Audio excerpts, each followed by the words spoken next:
Pour atteindre l'essor vers la félicité attendue par les Gabonais, la construction de plus de 300 000 logements est nécessaire au Gabon, un déficit augmentant chaque année de 7 000 unités selon les experts du logement social présents à la 57e conférence annuelle du réseau Habitat et Francophonie.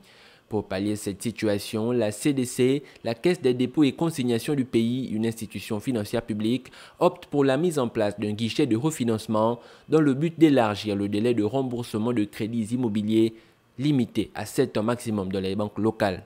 Lorsqu'on met en place un guichet de refinancement, ça permettrait d'avoir du crédit sur du 15-20 ans. Et lorsqu'on rallonge la période, ce qui fait que la mensualité que l'on paye chaque mois devient assez faible. Selon le directeur général de la CDC, cette solution n'est pas la première tentative au Gabon.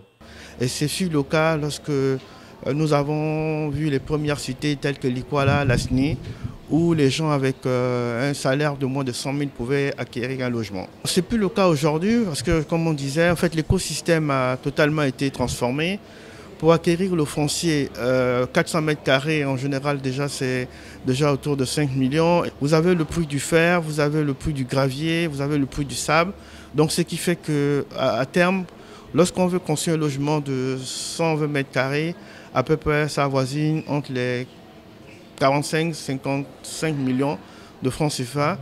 On pense que si on arrive à maîtriser l'ensemble des paramètres, y compris aussi la fiscalité, on devait revoir le coût de revient du logement vers le bas, autour de, à mon avis, 25-27 millions. D'après une requête de l'Organisation mondiale des Nations Unies pour l'habitat, les résolutions prises au cours de cette rencontre d'acteurs du logement social de l'espace francophone pourraient être utilisées pour la construction de logements accessibles à Libreville 2, la future métropole gabonaise dont la première pierre a été déposée le 28 mars dernier.